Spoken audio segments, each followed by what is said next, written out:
Hi, it's me again with Corel Draw Tips and Tricks, and I just realized I left one little part out.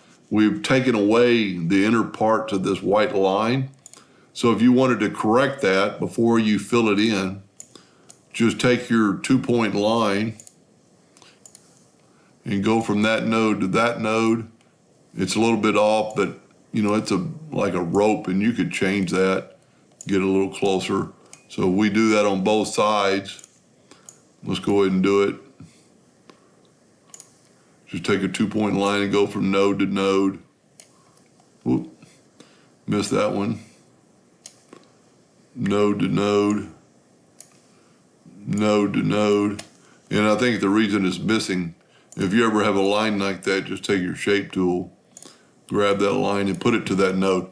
Now, when we fill in with the Smart Fill tool, it will fill in and it'll have that little extra, not necessarily needed, but it would add a little detail to it and make it look a little bit better, make it look like it goes through there. And I didn't cut this very even. You know, the lake should be between those, or the welcome to the lake should be between those two a little bit. And you could do that by adjusting that circle. Anyway, so this file is shared. It's right here under Files, under Corel Draw File Share. Hope that helped a little bit. Thank you.